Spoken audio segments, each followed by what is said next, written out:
On this week's episode of Marketing O'Clock, Google Analytics finally has the attribution feature that we've all been dying for.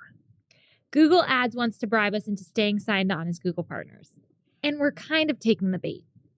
And Microsoft Advertising is adding new shopping reporting enhancements that you'll want to check out. All on today's show. You know what time it is. It's officially Marketing O'Clock. We bring you all the digital marketing news of the week, powered by the digital marketing community. If you want to join the conversation, hit us up. We are at Marketing O'Clock everywhere, and you can join our community on Discord at community.marketingoclock.com. We record every week from the Cypress North Studios in beautiful Buffalo, New York, to bring you our famous Friday news show. You can subscribe to our show at youtube.marketingoclock.com or wherever you consume your podcast. Head over to marketingoclock.com/newsletter to receive every article we cover straight to your inbox. Hey there, I'm Christine Zernheld. AKA Shop. And I'm Nicole Waddington. And I'm Greg Finn. And it's officially Marketing O'Clock. Here on January 14th, 2022. Hello, everyone. Thank you for joining us for another episode. We are joined by both Nick behind, what do you call those things? The machine? Do you want me to just keep going with this? On the ones and twos, on the board, Nick lots of behind options. the board. The board. And Nicole on the mic. Nicole, it's good to see you. Good to see you. It's been a while. Yeah, what's going on in your world? So this past weekend, Western New York had a lot of snow. And I've grown up here all my life. And I'm pretty used to snow, or so I thought. So I am going skiing an hour south of Buffalo. It's my second time skiing, and I don't know what I'm doing. And I have two friends with me, one of them who knew how to ski and had skied in the Alps and all of this stuff. So she's like, you know what? You did the green. Why don't we do the longer green run? No. And so I'm like, yeah, I can do that. So we go up, and there's only two options once we're up there, a black diamond and then blue, whatever that means. Happened to me. And it was a complete disaster. Never making that mistake again. Did you yard sail? Do you know what that is? No. When you fall and like your skis come off and you got like a ski over here and a pole 10 feet away from you and you're just laying in the snow. Yeah, kind of. But I made it down. And then on the way to the Airbnb after we were done skiing, it was like 10 o'clock at night, country roads, and I don't have a 4-wheel drive, and I don't have snow tires either because my mom is committed to not having snow tires. That's and she or all either. season tires, just regular tires. Bad, She's like, bad I've thing. never needed them in my life, and I've lived here all my life. I don't need them. So all of a sudden, Google Maps is taking us down these country roads, and there's this very steep incline. I'm going up it in my little sedan, and the tires are spinning. The car is overheating, and I get stuck. And a big plow comes by with his big wheels and just, hi, and then passes us by. Oh, no. And I'm like, this is how I get murdered. Like, but you were with here. your friends. Yeah. But they're from Florida. They don't know how to do any of it. So how did you get home? Well, I managed to turn the car around, use inertia to go down the mountain, and then drive 30 minutes out of the way to get to a more main road that was plowed. And It took us like an hour extra to get to the Airbnb. I'm so glad you made it back because, as we know, Jess is opening her bar this week, and we didn't have anyone else to do the show. So I know. I'm glad I made it too. I'm so glad you're here. Well, I know a lot of people listening to this show are really invested in my dental health. I've shared a lot about being yelled at by dentists and my membership in the Smile Direct Club. Please sponsor us. And quite frankly, being threatened, I'd say, by your dentist. Yeah, last time I went, he said, I don't want to give you a filling, but if you make me, I will. So today I went, same place, yesterday I went, same place, different dentist. And she's giving me a filling because I made her apparently. And somehow it comes up that I've been Smile Direct Club, and she's like, I know people who have had to get root canals from that. And she really doesn't want me to be in it. And now they're not going to sponsor us ever. She just wants your money, your dentist. I know. So I'm like, okay, sorry, I didn't want to spend $6,000 on real braces or Invisalign. Don't listen to It's her. like half the price. No. So we'll let you know. Let me know how you think my teeth are looking, everyone. Greg, how's the year of Greg going? Actually, pretty bad. Pretty bad. I'd say that the year of Greg has gotten off to maybe the worst possible start that it could. But that's the beautiful thing. I have 51 more weeks to really Greg it up here. So Yeah. I'm pretty pumped. And if anybody hasn't joined, don't worry, you didn't miss anything. We're making it up on these weeks. And I've tried very hard to do things, but it hasn't been the best week. But that's why we have the rest there. This is not a resolution, it's the lifestyle. And speaking of that, just a quick update on my midlife crisis. It's like full blown. I'm basically, 2 weeks away from being 40 here. Mm-hmm. And so I've moved up to ordering a cream to tighten my face. I saw this thing. We shot a video. It was the most horrific thing I've ever seen. It's not Shep true, said this Greg. to me. He's like, how does this look? I'm like, Shep. It's really not bad. It was like sent me in a full-on spiral. I started looking at see how to make your face look better. There's something out there called mewing. I'm like, well, I don't even know what this is. I need to look into this. So I've got creams and something called mewing here to really get back into my Greg groove. Okay. I really don't think it was as bad as you think it was, but welcome to just everyone else in the world who's been invested in skincare their whole lives and you've just decided to care. Yeah, I'm going to tighten it right up. Are you doing facial movement exercises? I did enough research to know that some things out there, so it makes me Yeah. feel good. Okay. Then I'll get into it a little bit more. That's how I do things. All right, and some quick housekeeping here. We talked about it last year. It was actually this year in last week's episode. Jill Saskin-Gales has a great TikTok where she has Google Ads tips. She was a former Googler, and at the time, I didn't have the handle off the top of my head. I put it in YouTube, but it is _Google_Pro. So if you're on TikTok and you want some of Jill, _Google_Pro. Thanks, Jill. Yeah, she's great. She's like our first new friend of the show of 2022. I know. Hi, Feels Jill. great. Hope you're listening. And before we get into the news this week, new year, new you, right? Well, the same goes for your site, everyone. We are so excited to be sponsored by the one and only Ahrefs this month. All right, and you can start the year off right with more data thanks to Ahrefs Webmaster Tools. And Shep, I didn't see a price on here. Did you forget that? I didn't forget it because there is no price. It's free. Get out of here. Really? For free? You can experience this over at ahrefs.com/AWT. And apparently for free, I mean, they should really up the price on this. So get it while you can, folks. You can enhance your traditional Search Console or Webmaster tool, whatever you want to call it, data, and it'll scan your site for 100 common SEO issues while giving you that advice, which is what the platforms don't do. Additionally, you can juxtapose that with Ahrefs' proprietary metrics like keyword difficulty, traffic value, and search volume. So you can see what changes you can make that's going to give you the most bang for your buck, even though you're not spending a single dollar for this tool. See it in action at ahrefs.com/AWT. Almost 1,000 people register for Ahrefs Webmaster Tools every day to improve their website's SEO performance, and you should be one of those people too. So check it out for yourself. All right. And first up in the news is huge news from Google Analytics. We now have the ability to change attribution models. Amazing. And I'm not talking just in one little model comparison report. I'm talking across your entire reports that you view in Google Analytics. Now, for all those complainers out there, the bad news is that the first/last/linear and only way to do this is with GA4. So this is not for universal analytics. You have to be using GA4. And thankfully, all you good marketers out there took our advice and have that set up here heading into 2022. And this was first seen by Charles Farina at Charles Farina on Twitter. We don't have an analytics follow of the year, but he's already won this, Charles. Oh, I'll add it to the We list. need to have that for Clockskers because he's a must follow. And Charles says, for the first time, you can now change the default attribution models to something other than last touch. GA4 properties now have data-driven, linear, position-based, and time decay as options you can apply to all of your reports. And he had a screenshot, but our own Sarah Burke wrote up a post as to how you can see it in action, how you can switch, and how you can really get it going on your accounts. Again, it has to be GA4, nothing else. So you can head on over and see that at cypressnorth.com in our blog. if you want implementation help as well.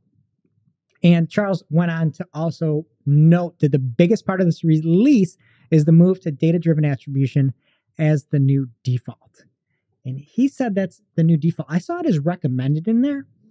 The GA4 instances that we had set up still were reverting to last click for me, but maybe moving forward, it's going to be data-driven attribution, which is basically a custom model off of your website, the traffic and how people convert, which is pretty cool. The one thing that's a little bit scary, it's reminiscent of the Google Ads switch to data-driven attribution, where before you could only see the data-driven attribution if you had GA360, which I believe the minimum cost is about $125,000. You had to have your Google Ads account having at least 15,000 clicks on Google search and a conversion action with at least 600 conversions in 30 days. So it was something that A, was exclusive before, and B, needed a lot of data. So what are they not telling us? Well, that was the whole thing with Google Ads, right? Yeah. It's like, how are you going to default to it? If you only have like 1 or 2 conversions, I understand that that's something that they think they can do. I would go with what you think is the best. And maybe that's something like swapping over to a linear and counting everything the same. One other note that Charles doesn't say is if it will get, this will get rid of direct as well. So if there's anything in there that's direct, just like Google Analytics Universal does, not the MCF version. Again, Sarah has a post on her site about it. If you have any questions, head over to our Discord and we can answer those. So the direct will not be there unless it is only a direct visit.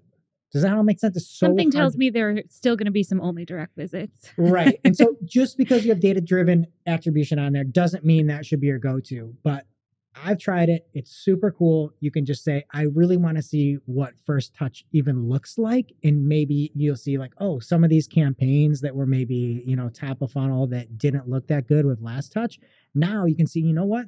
This just took a little time to sort of matriculate into a conversion, but it's there. So this is like huge news. I don't know why people are talking about it. It's probably just because people still are behind the ball on GA4. And people will still complain about it. If they had launched it with this, I feel like there would be such fewer complaints, but whatever. This is like, I can't believe, I was like geeking out with Sarah. I'm like, this is unbelievable. We finally can do this. And no, it's just, You're a Greg. Chirps. Yeah, we're back. See, I told you this week's great. Sarah is not a Greg. And getting into some more news here, reminder that Google Ads is finally rolling out their new partner program in February, and they are also updating their promotional offers along with it. So I'm not talking about the rewards. This is actually much more enticing than part of a toiletry bag or an umbrella. So this is a quote from the Google Ads Help Center. I'm going to read it directly. It says, promotional offers are a benefit that provides spend credits to eligible Premier Partner and partners. For eligible new accounts, a $500 promotional credit will be issued to the account upon reaching the required spend value of $500. New client accounts will have 60 days to spend $500 to qualify. Promotional offers may vary depending on account billing country. Any account managed by a Google Ads Manager account will have promotional offer applied if it meets the following requirements, and this is the list. The manager account has to be a Premier Partner or a partner. Promotional offers are toggled on. The account has no other promotions applied, and the account is billed in a country where Google Partners promotional offers are offered, and the account served its first ad impression within the last 14 days. So this has been a long, drawn-out saga, and it seems like Google Ads, I feel like, is worried that there isn't much of an incentive to being a partner anymore, right? They upped this toiletry bag wasn't enough? Yes. They upped this from $50 to $500. Which is incredible. And they took it, not only that, it's 30 days to 60 days to actually spend to qualify, which is pretty awesome. Yeah. It's giving me some serious Shorts fund and that Snapchat creator fund where they're giving away millions of dollars to people just to use Snapchat. It's giving me that vibe. And as much heck as we've talked about the partners program, this is legit a reason to do way to be like, okay, you're in this program now to help your clients. Yeah.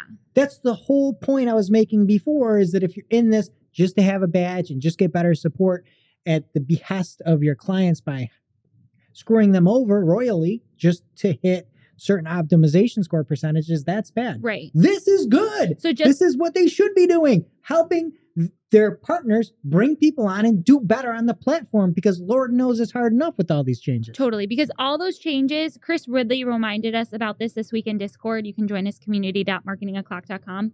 All the changes that are coming are really bad. So you have to achieve that optimization score of 70% or higher. Now they made the welcome change where you can dismiss recommendations. So that's good. Clock score winning. Change, yes. Right?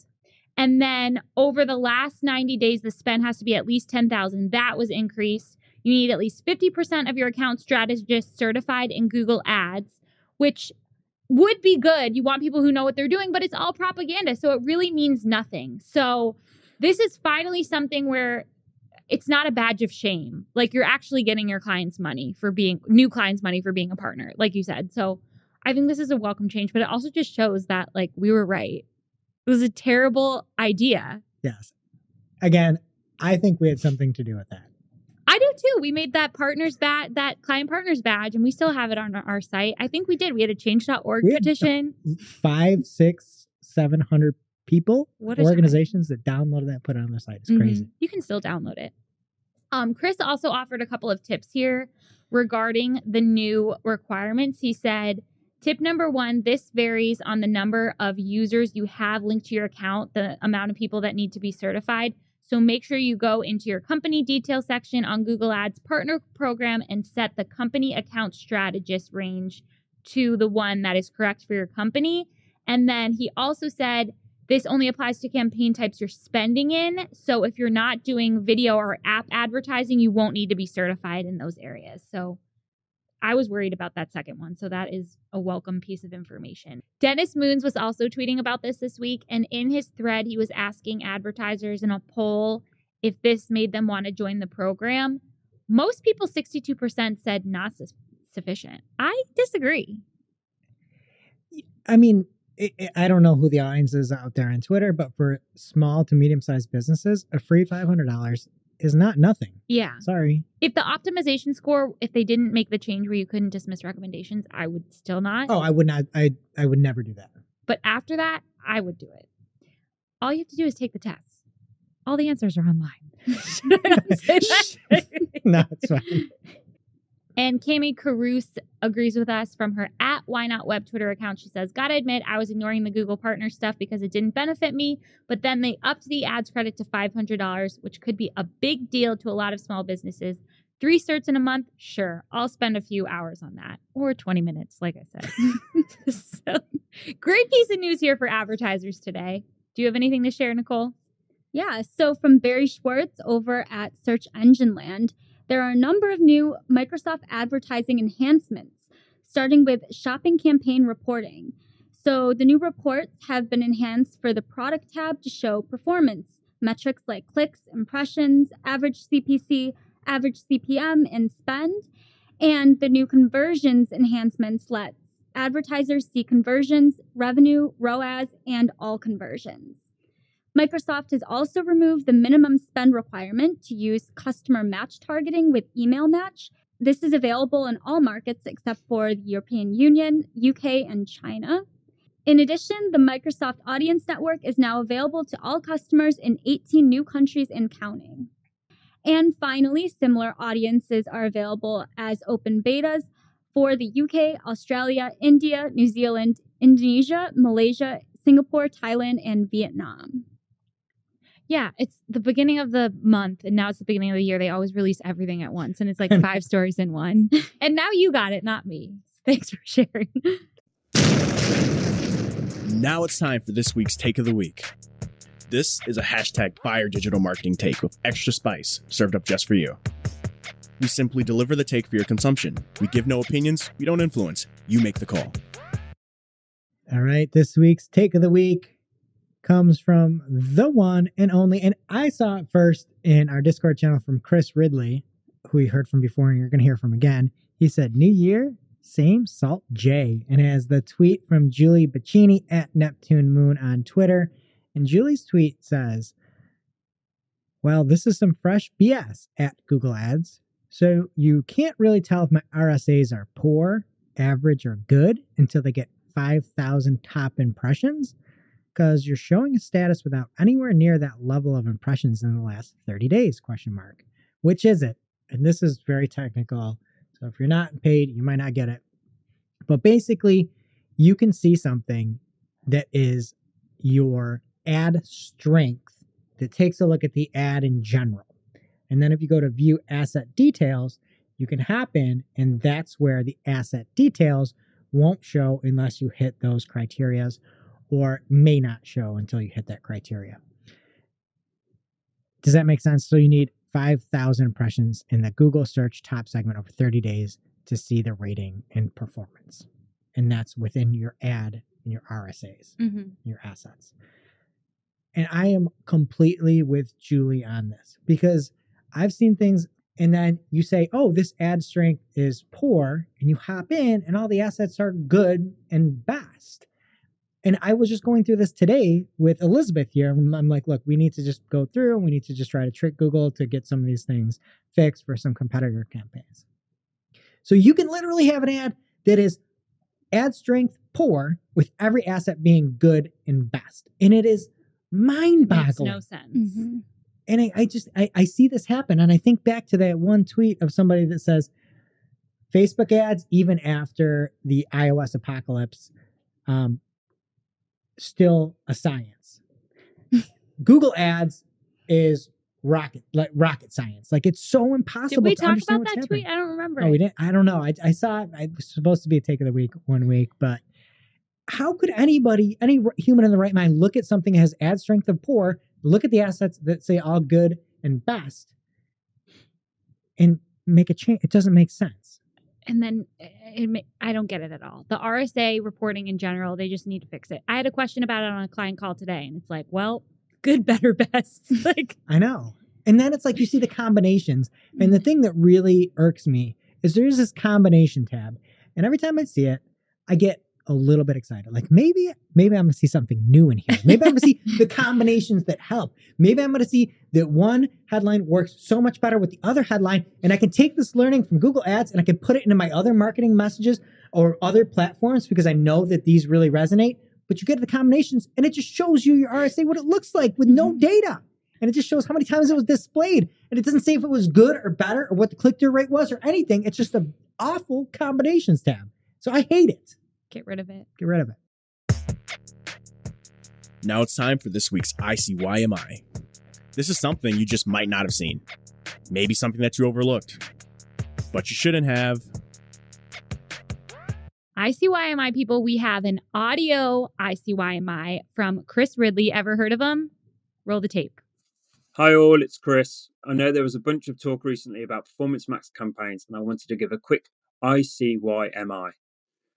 Don't forget to check your asset combinations within your assets groups in Performance Max campaigns. Even if you've not uploaded video assets yourself, Google has been creating videos for you without informing you and without showing it within the Edit Assets tab.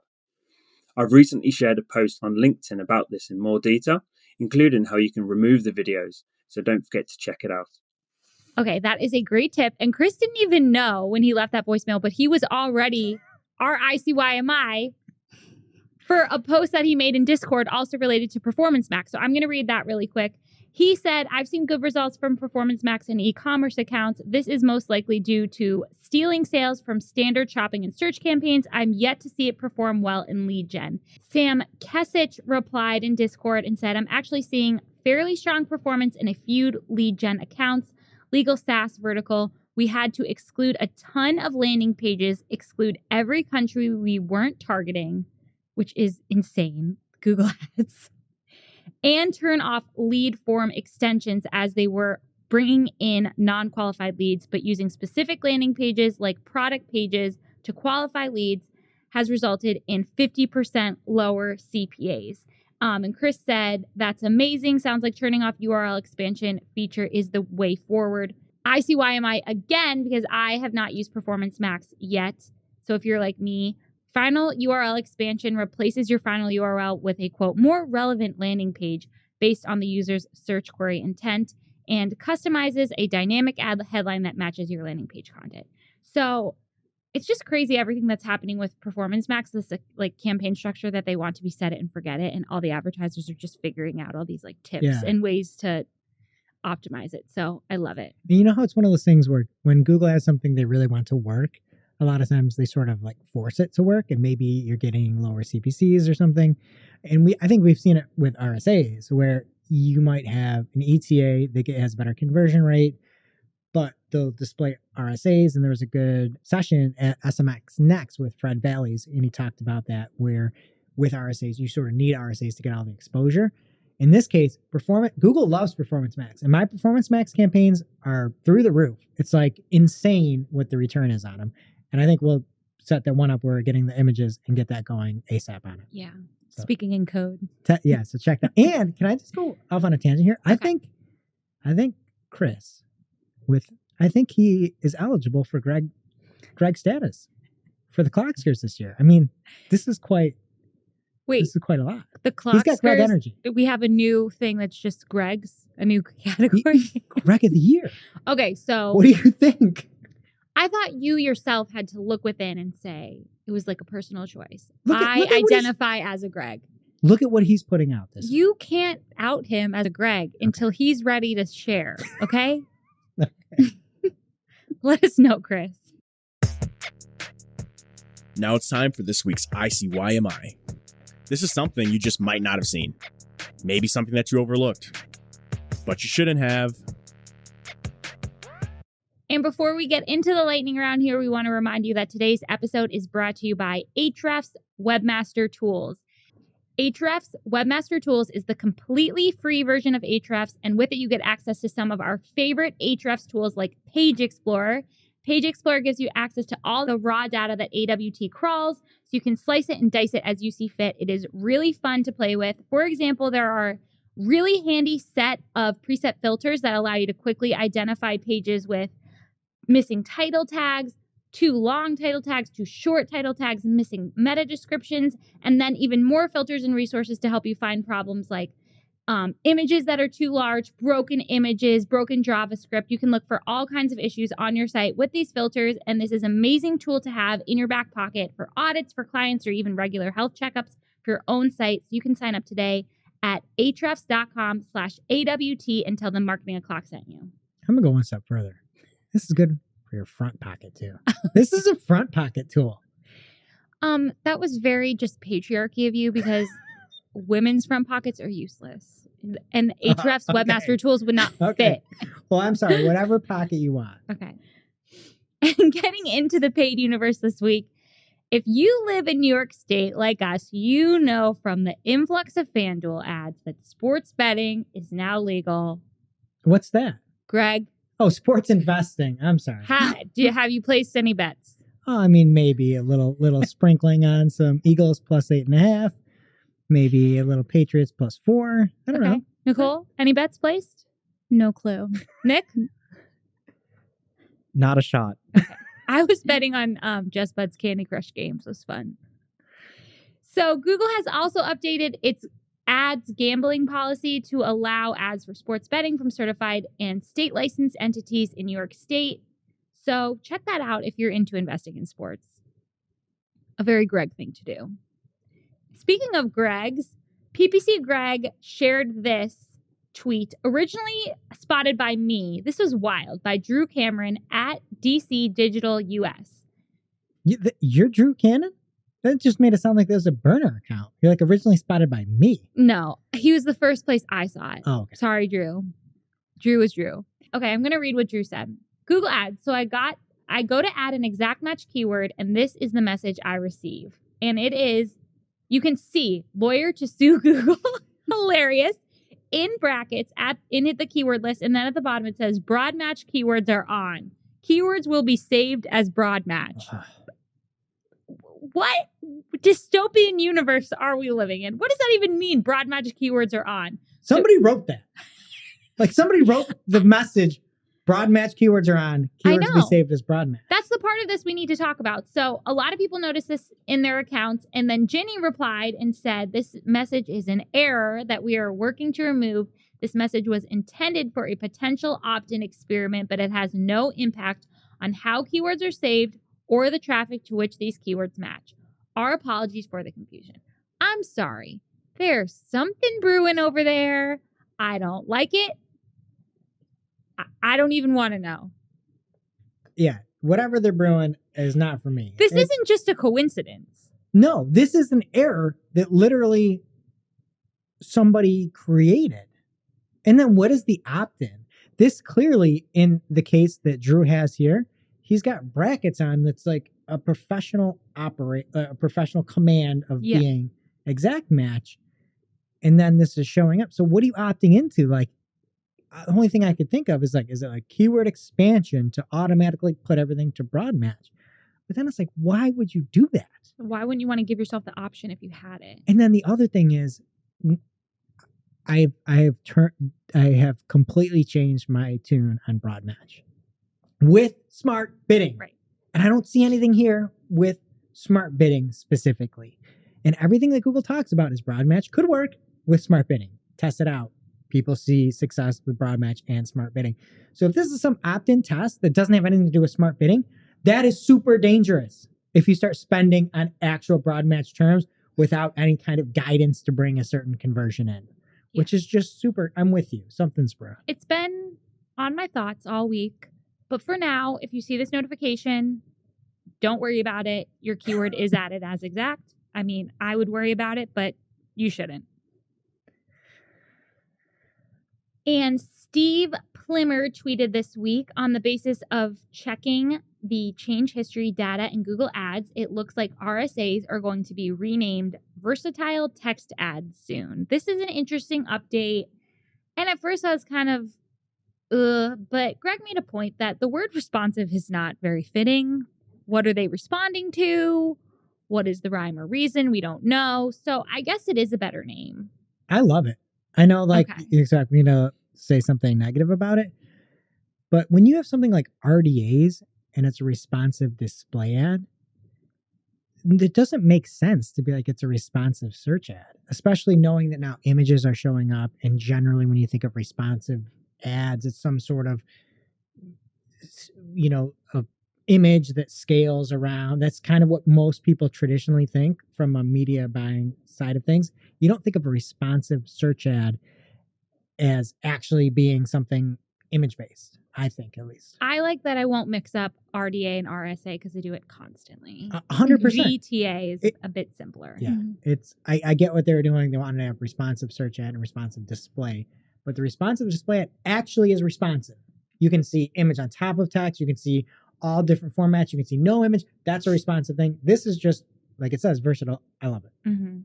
So, little secret there from Steve. Follow him at Steve Plimmer on Twitter. We reported back in November on a tweet from Nikki Coleman at Nikki Jumpfly on Twitter. She was talking about how Google Ads has gone nuts because she is seeing destination mismatch ad disapprovals across multiple unrelated accounts. This was really creepy, and we hadn't heard any follow-up on that. Well, Ginny has replied from her @Ads Liaison account and said the team is aware and working to address this. However, please note that this is a message error in the ad preview diagnosis tool and is not impacting ad serving. So nothing to report on that for now. And Barry Schwartz tweeted this week from his @RustyBrick Twitter account, Google Ads live chat box feature has been redesigned a bit.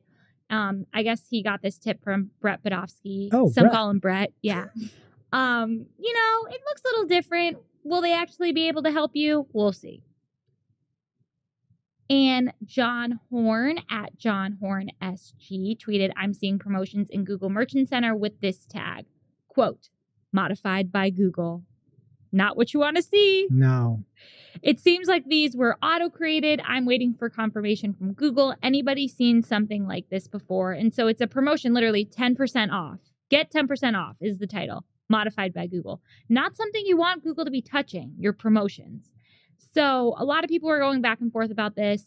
Ginny replied and said, 2 things to clarify. 1, modified by Google means the title of the promo was revised for clarity, but we don't generate or modify offers themselves. 2, if a merchant promotion has a net discount greater than a threshold, it'll be disabled by our systems, which happened here. I just don't think they should be touching promotions. Yeah, it's tricky. I think that's one where you see all these different things get disapproved. If something is that bad or something is this percentage off, disapprove it. Don't modify it. Stop running it. I don't know. And I think the last time that happened was last year, and I think it was like actually a Shopify issue. I don't think it was Google's fault. They're trying to help. But again, cancel it and notify the advertiser instead. Here's something else you don't want to see. Barry Schwartz with a big ICYMI. Ad scheduling does not work for local campaigns in Google Ads. I am so... Because, why would it? Why would ad scheduling work for local ads? Mostly small businesses that have operating hours and small budgets that they might want to control and turn off at certain times. No, just advertise for people looking for a specific kind of food that you offer, even though you're closed. It's unbelievable. So Ginny responded to this and said, ad scheduling isn't available in local campaigns. The idea is to keep store location promotions ongoing, similar to local brand advantage like billboards and search location extensions. One workaround was to use automated rules to pause enable ad groups at specific times. Thanks for the workaround. If I wanted a billboard, I would buy a billboard. But love you, Ginny. Love you too, Ginny. I also just really enjoy the fact that you're Google, you've got all this data, you've got this entire platform, you're literally the biggest company in the world, and your recourse is like, this is sort of like a billboard. Instead of being like, oh, we can turn this on and off at your exact time to help you small business, instead it's like, think of it like a billboard. That is truly mind-blowing to me. Oh, another little tip here from Barry Schwartz. Ever heard of him? This time he is writing for Search Engine Land. He says Google has released a disapproved ads auditor tool for Google Ads that flags and can delete policy violating ads across your account. To integrate this into your software, you need to have skills in Python, BigQuery, API, Google Ads API, and ZeroAuth 2.0. OAuth. Okay, clearly I can't say it. I don't have skills in it. Count me out. Count a lot of marketers out. And second, I feel like policy violations are so often BS. Why can't we make a tool that automatically requests exemptions? That would be nice. I agree. Put in the request from all the ZeroAuth people. They don't exist. From George Wynn for Search Engine Land, Best Buy has launched Best Buy Ads, its own in-house media company. This offers paid search ads and sponsored product listing on Best Buy's website, among other ad offerings. So first CVS and now Best Buy. What is it with brick and mortar trying to save themselves with online ad platforms? Does nobody else think that's weird? No, I thought it was weird until I saw it in action. It's pretty cool. Like the ads are like right there when you open the CD up in the case.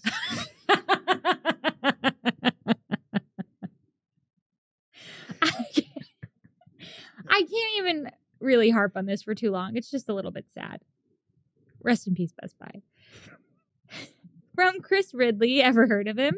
France fines Google a record $170 million for making it too difficult to opt out of cookies. I think they're macarons. Not macaroons. I know the difference from Kids Baking Championship. Facebook was also fined for making it too hard for users to reject cookie tracking, and the firms have 3 months to comply, or they risk fines of $113,000 a day. So good luck with that one. And another Google Ads ICYMI from Jeremy Krantz at Jeremy Krantz on Twitter. I was today years old when I learned that matched locations account or matched locations campaign data isn't accurate, and that pulling a report will show you the true list of targeted countries, cities, or whatever else in Google Ads. Because nothing is easy in there. Like, I would just want to show this to someone who's thinking about working in PPC so they have an understanding of how this works, because it's insane. This is why people have to have every single country they don't want to target on the exclusion list. We should not have to do that. And from Nikki Coleman at Nikki Jumpfly on Twitter, warning to PPC chat friends. The newest version of Microsoft Advertising Editor has lost the campaign names column on import. That is not good. It makes it very hard to pick the proper campaigns to import or update. I'd say so. Do not upgrade your Microsoft Advertising Editor. So hopefully they fix that, but in the meantime, I wouldn't download it. And that is it for Paid What's Happening in Organic. All right, this week, Microsoft has released a Index Now plugin for WordPress. And in case you don't remember what Index Now is, it was a brainchild. What came? I don't know. What is the word of that? It was the baby from Microsoft and Yandex. I didn't like either option. Okay. It was part of Microsoft and Yandex's new initiative that would allow a search engine to instantly index content from some web provider, basically, or webmaster. And now it is arrived for WordPress. So it is officially from Microsoft, and you can put that on.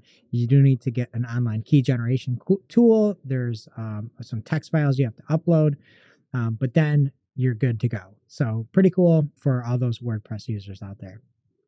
All right. And next up, from Morty Oberstein from the SEO Rant podcast, he spotted some NFL scores that the recaps basically had shifted from videos that I believe they were on YouTube to web stories. And he had a couple examples over on @MortyOberstein on Twitter. And the web stories are basically like the highlights chopped up instead of a video. And it looks pretty cool. Additionally, they are on desktop as well. So maybe another reason to test out some web stories. And then Glenn Gabe on Twitter said, it's an amazing format for sports highlights. They've been great for baseball in the US. Glad to see them expand. And I think he said back in April, it was rolling out for cricket as well. I agree with most of this, except on desktop, it still sucks. Mm-hmm. The view of shorts, the view of web stories on desktop is not ideal. So I know it's rolling out there. It's just clunky and awkward, I think. I like at this point, I'd rather them just not show them on desktop. I know. It just makes it so small, and I don't get it, but whatever. All right, over from PodTrack, it seems that podcasts are picking up speed. Maybe it's New Year's resolutions, or maybe it's just us and our quality here. But overall, it was the highest that we've seen in 52 weeks for podcast growth. Last week, it was up 23% across all measured podcasts. So pretty cool to see. Something that may be kind of cool, may not be, is the Google Page Experience update is coming to desktop soon. And by soon, it is expected in February. Barry Schwartz has this over on Search Engine Roundtable. And so there's a tweet from Malte Ubel, who was the main voice, I'd say, behind the AMP program over at Google. Great look for him. No, because if you recall last year, there was a lawsuit that allegedly had claimed that Google throttles the load time of non-AMP ads by giving them artificial 1-second delays in order to give Google AMP a, quote, nice comparative boost. And that additionally, that they said throttling non-AMP ads slows down header bidding, which Google then uses to denigrate header bidding for being too slow. And if you recall, the lawsuit says, internally, Google employees grappled with how to justify making something slower. So this comes from that department. So remember, everybody that put in all those resources to get on AMP and really amp everything up, just take it with a grain of salt. Yeah, big yikes. But so the Page Experience is rolling out everything you saw on mobile with the exception of mobile friendliness, obviously. So LCP, CLS, FID, HTTPS, and intrusive interstitials are all coming to desktop. And the tweet from Malte @Cramforce on Twitter said, Page Experience ranking Google search based on core web vitals on desktop. And he goes to say, quote, to explain what desktops are, laptop, tablets, and the 523.94 remaining actual desktop computers, end parentheses, is going out next month. I don't understand why people hate on desktop so much. Am I just old that I like desktop computers? I feel like I am in quicksand on a laptop. Versus a laptop? Yeah. Yeah, I want to be able to use 2 monitors at all times, or I can't do my work. And I know you can add monitors and things on, but not everybody has the luxury of getting a super high-powered laptop that you can edit video on and plug in extra monitors. What are your thoughts, Nicole? I agree. I'm pro desktop. I feel secure. I feel at home, and it's really hard to feel cozy on a laptop. I feel like I am 50% less productive if I am on the road on a laptop, even if I've got all my environment good and I just have one laptop. I feel so much less productive. Yeah. I like the real keyboard, a real mouse, big monitor, so I can see everything. Yeah, but I do get it that if many consumers probably aren't, at a workstation. I So wouldn't buy one for my house, but Yeah. I'll let you buy me one. Actually, you Didn't we did just get today. one? Yeah. You bought me one today. It's a gamer PC and it's like rainbow bright lights. It's really nice. What are you going to do on there? Game. What games do you play? None. I play Words with Friends, but it's not on my gamer PC. That's on my phone. All right, boomer. All right, next up was an email from MailChimp that arrived on Wednesday, and they're updating the monthly prices for our marketing platform plans. Don't look, anybody. Do you think the price went up or down? Up. What if you got one of these things like, oh, the price went down? Have you ever seen one of those? No, especially not for my daycare. Anyway, the marketing plan is going to increase from $51.99 to $59. And any of the add-on contact blocks will increase from $9.99 to $11 per block. And MailChimp has been acquired, obviously. If you're looking to move off of MailChimp, MailChimp has some good features. There are other options out there that, quite frankly, are better, cheaper than MailChimp. And if you're looking for an alternative, I've got one for you. And there's a link that'll save us a couple bucks off of our fees. It's Active Campaign, and you can get the plus version for $49 a month. And it's like a light HubSpot. It is much more intuitive. We need to take some of our stuff that's on MailChimp and get it off to Active Campaign. This is our year. There'll be a link over on community.marketingclock to see that. And that'll actually save you $10 a month. And then if you're looking for something maybe more high powered than MailChimp, I'd probably recommend HubSpot for people that are looking for like a real automation tool. And if you need any help with that too, we can help save on onboarding fees and get a better deal than what you get on the website. So if you're in the mood to switch to something, just let us know and we can maybe help you in some way. All right. And next up, let's see what's cooking over on Recipe News. No. What is it?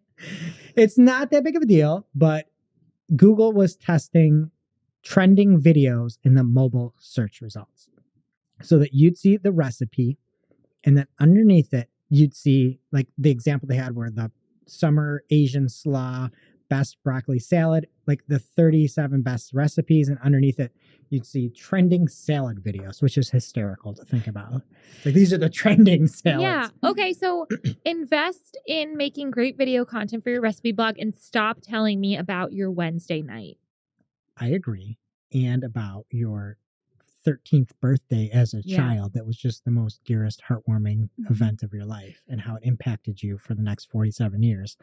But Gabe on Twitter said, yes, they're testing the trending videos and he's seeing visual stories for many recipe searches as well. So again, big time in 2022 here, stories. You heard it here first, folks. All right. Do you hear something? I don't. It's time for Barry's Charts with Greg. All right. And there is potentially an unconfirmed Google search ranking update on January 11th, according to Barry Schwartz over at Search Engine Roundtable. And we had a lot of charts. I missed the segment. We are back with a vengeance. And I love the SERP metrics chart. It had a massive King to Ka size drop in January. That looks exciting. Doesn't it? Yeah. Yeah. And then it's like got a couple little bounces throughout. So I really like that. I thought it was going to win. But then another funny chart we had this week was the Moz chart, the Mozcast. As quite frankly, I think this tool is drunk. Every one of the charts shows like a little blippy on the 11th, but not the Mozcast. It looks like it is the highest degree of volatility that the Mozcast has seen in the past 90 days. And I'm worried about the Mozcast. Aren't you? Look at this. Wait, why don't you check on them? I should. Maybe you could get some free queso or something. Okay. But the winner of this week's chart of the week is Cognitive SEO. I absolutely love this chart, mainly because I sat there and I was trying to figure out what actually number would turn the chart from green to orange. And I decided that I think the number is 52. On January 11th, it looks like we're 51. I was doing a little math, counting some pixels here.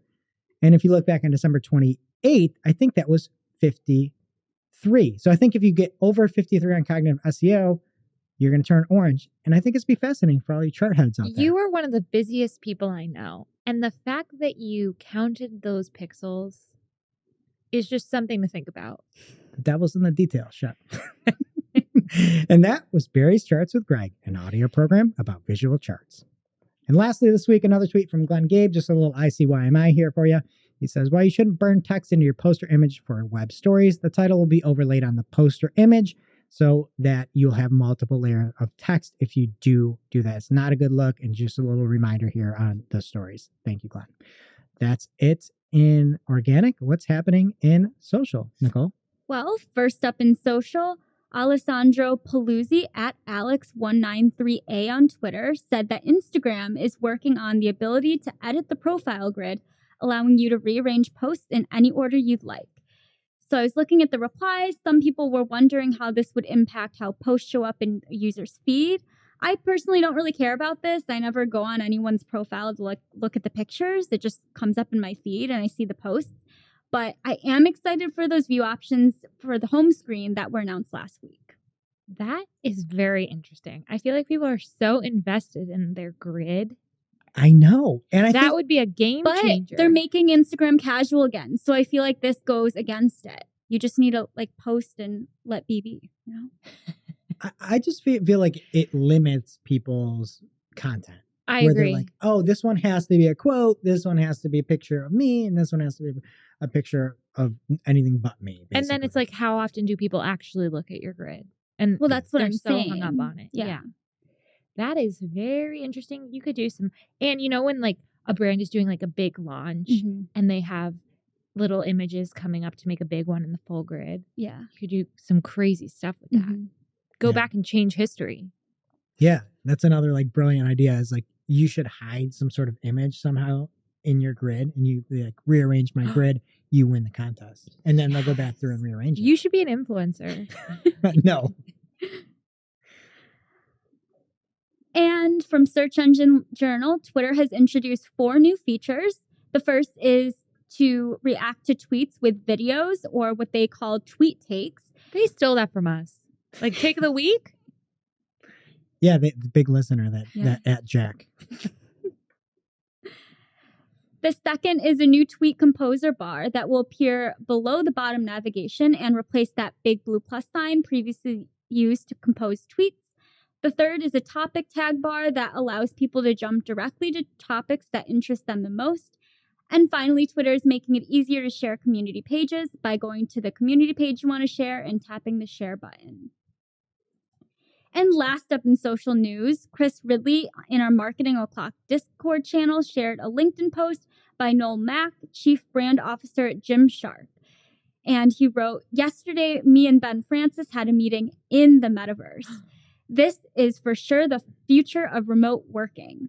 Whilst this video gives you some idea of how it looks, it is incredibly immersive and high resolution when you experience it for real. We'll be experimenting with this for sure and have more content coming on how we utilize this, what works well, etc.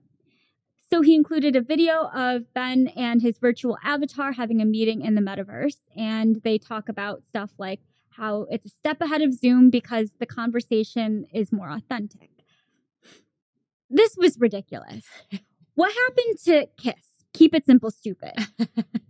Why are we overcomplicating things? And, you know, I was looking in the comments of this post, and I think Pete Hotchkiss had a comment, and it was a really good point when he said, most real people want to live in the real world. This is just a digital manifestation of everything that was wrong with the office work environments. It solves nothing and removes much of the positives of remote working. Seriously, and I mean, don't we hope the pandemic will end and we'll have some in-person meetings again? Don't we have Zoom fatigue? Yeah. Do we want to be in the metaverse? No. I don't. I don't. It sounds dangerous. I watched the video. The big positive is that you don't have to have a camera on your actual face. I mean, that's the one. I'm just so zoomed out, staring at a screen, pretending to smile and just nodding on and like, you know. But now my avatar has to be perceived. That's true. Like, the whole point of remote work is that you don't have to be perceived at all. Yes, I agree. I don't know. And I also just think that the avatar that they had looked a little like Uncanny Valley to me. Do we know what that is? Yes. Well, Polar Greg told me what it Express. was. I have yeah. a poster upstairs of Nick Cage as a snow monkey, and the name of the poster is Uncanny Valley. It's great because Nick Cage is like barely a human.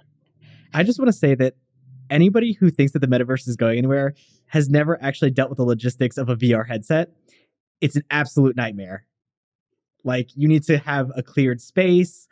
You need so much room. It's absurd. Who's going to have that in their office? Well, you don't have an office. You're just at You're home. at You're in home. your basement. Yeah. You're in a dusty, dirty little room that's, it's like padded walls and everything, so you can't run into something. And I disagree. I think the metaverse is the future. Obviously, people are done with the real world. I'll keep saying it. Nobody likes the real world anymore. Okay. The overwhelming population hates the real world. Have you ever talked to anybody? People don't like it here. They want to be elsewhere. They want something better. I like it here. I do too, but I'm just saying you and I are not the normal people. People don't like being around other people. People don't like anything anymore. Does the metaverse have Diet Coke? I don't think they No, do. they so don't. Count me out. All right. In this week's segment, we have GA for you again. And this comes from @CharlesFarina on Twitter. And he says, you can time window metrics in GA4. This allows you to quickly answer questions such as show me in Q4 all of my users who view 3+ videos in 5 consecutive days, who viewed 5+ blog posts in 30 consecutive days, or who purchased 2+ in 14 consecutive days. Pretty cool to be able to time window metrics and just pull that data. So another thing that you should be. All right. And then lastly, in our segment, we have a segment here called Greggle. And here we go. Green, gray, black, gray, green, green, green, gray, gray, gray, green, green, green, yellow, Greggle. Nobody gets it. Okay. None of us play. So sick of that.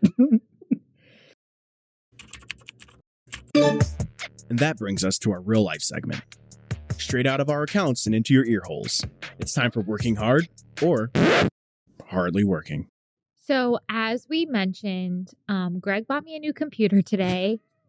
And of course, I'm a Windows girly, so I was automatically using Edge.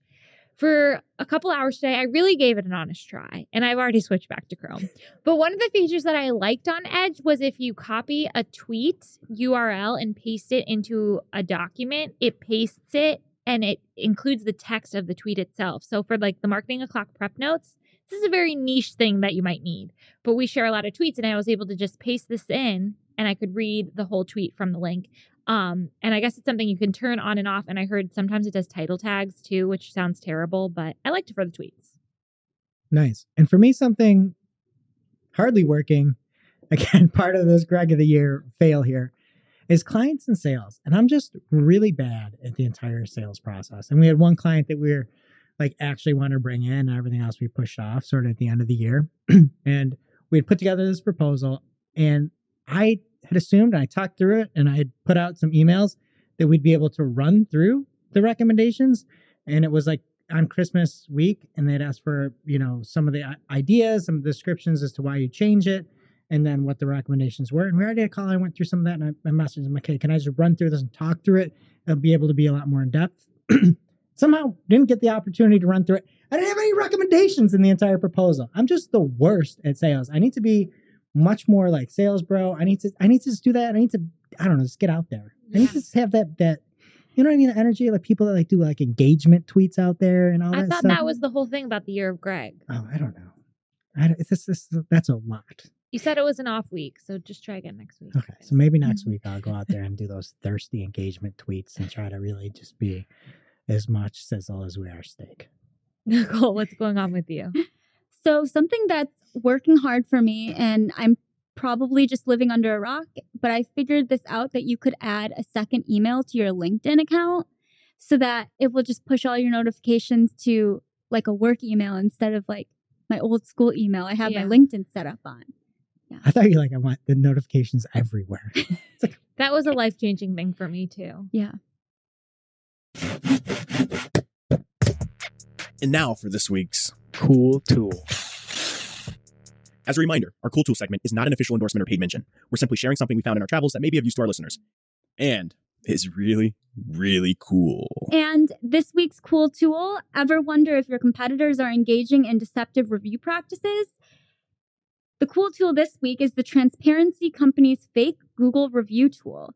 Go to askfortransparency.com and install the free Chrome extension to scan any Google business profile to identify fake reviews. And now it's time for our must-read marketing article of the week. An article so advanced, so in-depth, so detailed, we simply cannot cover it in its entirety on today's show. And this week's must-read marketing article of the week comes from Chantal at CCMARCE_rights on Twitter. And Chantal, this is the energy I need. I need Chantal's energy. She's got this thread, and she doesn't even put that little spool on there. She just has the finger going down. And she says, I've got 10 marketing tools to share with you guys that will take your content creation to the next level. If you want to find viral trends on Twitter, Google, or wherever before they happen, these tools will help you do it. And then she says, and I quote here, number 2 is a game changer. I'm obsessed. So I'm going to give you a little taste here of number 2. And it's at Low Fruits. She says, I saw a founder mention this tool months ago, but only recently tested it out. It's such a huge advantage for growth, content, and SEO. It's almost cheating. It gives you keywords plus topic ideas. Then it tells you where you can target most competitively. And you know what? I'm feeling really in a Sherry mood here. Again, my Greg energy is coming back here. I'm going to give you number 3 as well. And the third tool is at Ahrefs. I first became a huge fan because of all the powerful free tools they offer. Oh, cough, cough. Wow. Ahrefs.com/AWT. For example, the Webmaster Tools. You get a full suite of tools, mainly for growing your website, but also some cool ones for social media, keyword, and content research. So if you want to see that and 8 more tools, definitely don't miss Chantal's thread. Thank you, Chantal. All right, that does it for today's show. Thank you again, Ahrefs Webmaster Tools, for sponsoring today's show. Number 1 in our hearts. Always. Like Search Console, AWT is free. However, unlike Search Console, you can see all backlinks, domain, and page level SEO metrics, broken links for both internal and external links, and more than just the top 1,000 keywords. So please support the show and give it a test. Let us know what you think. There has never been a better time than now to get your site set up right for the new year over at ahrefs.com/AWT. It is now officially not marketing o'clock. Thanks for listening. And we'll see you next week. Thanks for listening to this week's Marketing O'Clock. If you're looking for more information on today's topics, head over to marketingoclock.com/newsletter to receive every single article we covered. We share the news as it breaks in our Discord community. Head over to community.marketingoclock.com to join. And we'll see you next week. Welcome to this week's Shootin the Heck. We're after our famous Friday news show. We don't talk about marketing anymore. We just... Shoot the heck. You guys, Nick begged me to play 2 types of people today. It's everybody's It's his favorite game. Yeah, everybody's favorite game. We're playing 2 types of people where we give 2 options. You're either one or the other. There's no in between. Can't be ever. in between. It's not an option. Okay, I'll go first. There are 2 types of people. People who have a coaster house, so every drink has to be on a coaster at all times. They really don't like condensation getting in their home. And there's people who just don't care. What type are you, Nicole? I'm strictly no coaster. If you're going to put a drink down, let it add character to your wood table or whatever you're, I don't understand. It's either going to get wet on the table or wet on the coaster. Yeah. Yeah. Well, I think you're trying to protect your furniture, but I'll save what I'm saying for later. Okay. Greg? I've got bigger problems than coasters. Right? I've got twins. I've got a lot more to worry about than coasters. I don't care. Nick? I am Team Coaster. I knew it. I'm a millennial. My money needs to go far. So I paid good money for that table. You're going to put a damn coaster on it. So for me, I just don't have nice things. So it doesn't matter. So I don't need coasters. Just do whatever you want. And then also I got gifted for my wedding these really nice coasters that say our name and wedding date on them, and they're wood. But the baby loves to play with them now. We just put them in her toy box and she throws them around. But we don't use them for drinks. Okay, Nicole, what's yours? Okay, so you're either someone who will do the laundry and just leave it in the basket for a while and then put it away, or you're somebody who absolutely has to fold the laundry and put it away right when it comes out of the dryer. Am I first? Yeah. I think this is going to surprise you. I am the person I have to fold it right away. Like, Yeah, that's very surprising. since becoming a parent, I'm a little bit like, I'll go a couple of days, but I never wait. Those people who leave it for like a week or then they have to like run the dryer again, I don't do that. I fold it right away. I don't like having it weigh on me. I just want to get it over with. And you can fold laundry where you watch TV. So I'm with Shep. I don't like having that. I don't like things hanging over me, especially like monotonous things that I can just do quick. So if it were up to me and I am not in control in our house, I would just instantly do it. I wouldn't put it there and wait for something else. Just get it done. why aren't you in control in your house? We have specific things that we both do from a chore side. So you're not the laundry guy. I am not the laundry guy, though I have to put all my laundry away. I don't wash the laundry, but I'll fold it and put it away. Okay, Nick? I'm actually team leave it in the basket. Wow, I wouldn't have thought that either. Because it's just like, it's not efficient. You fold up your clothes to throw them back on again. Who cares? Unless it's something that needs to be ironed, like a dress shirt or something, in which case But you need to know where they are. They're in the basket. That's crazy. You literally just never put them away. You They're just just have getting wrinkly. baskets. We have two baskets. One's the dirty basket. One's the clean basket. That said, when me and my How wife big are started these doing our laundry together, baskets? when me and my wife started doing our laundry together, I am converting to a folded person because I need to know where all my clothes are, and I do not like sifting through all of her clothes. So at this point, I'm like, can we please fold the laundry? Yeah. I instituted it in my house, and my husband thinks I'm nuts. I want to have a basket for lights, a basket for darks, and a basket for things that you wore, but they're not dirty enough to wash yet. I agree. What do you do with the basket? You just let it get figure wrinkly? it out. Why No, would you do can that? you can go in. You don't want to fold it and put it back in your drawer. But if it's like a big sweatshirt that you wore, but Why like wouldn't you just fold it and put it back? Because then it touched the Yeah. truly clean, pure clothes. That, maybe you Yeah. wore it in your car or But something. you're just letting it wrinkle up in a bag. It's going to No, get you- wrinkly. but you can It's fold never it and put it anything back like in that. the basket. It's never anything like That's that. weird. That's I weird. mean, jeans are a perfect example because you're not Yes. actually supposed to Yeah. wash jeans after every wear. They wear out quicker. It's for Unless you're looking for a jeans, distressed look. hoodies, Whatever. never leggings. All right. Well, I'm calling an audible on mine, and I'm going to keep it with laundry here because I feel like this is a very household episode, and I gotta really get that vibe. So, are you the type of person when you're putting laundry away and you fold it, it has to be perfect? It's like store looking right off, like somebody could purchase it, or do you just fold it to get it done and out of the way? I am B, and there are some things that just get thrown in a drawer. Okay. Yeah, Nicole? same. I just fold it so that it's not going to get wrinkled. But if it's not perfect, I'm just going to wear it again. So Nick can't answer. He doesn't. I fold. folded laundry before. What were you? I'm very persnickety about it, which is probably why I don't want to fold the laundry because it's like a whole thing. It's like, oh, I have to refold it. I have to refold it. I have to refold it. So, Yeah.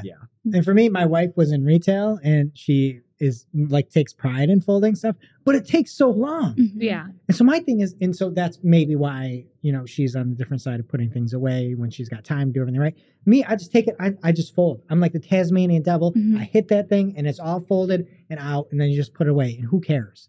Just get it done and get me on my way. Yeah. I'm with you. it sounds like you should just be team basket then. I don't even know what that is. So I still don't get it. You have half dirty things in a basket. And Just you pick it something up? that you wore one day. A hoodie is a great So example. Just put it back on the shelf if you're gonna wear it again. No. Because then you lose track of how many times it's Yes. been worn. And what if you're wearing the same thing? So you have a 10 basket that's like times? wore it once. You have a basket that's like wore it twice. You have a basket like all no, these it's different just baskets. it's just one basket. Oh, but how do you not lose track of that? You don't. It's a great system. It's a terrible system. You can tell by the layer. Okay. You heard it here first, folks, and we'll see you next week. Did you seriously make it all the way through that episode of Marketing O'Clock? Good for you. If you're looking for more content, there is a lot more where that came from. So click to watch our latest episode with plenty of digital marketing news and hot takes. Also, please subscribe to our show and like this episode because my job depends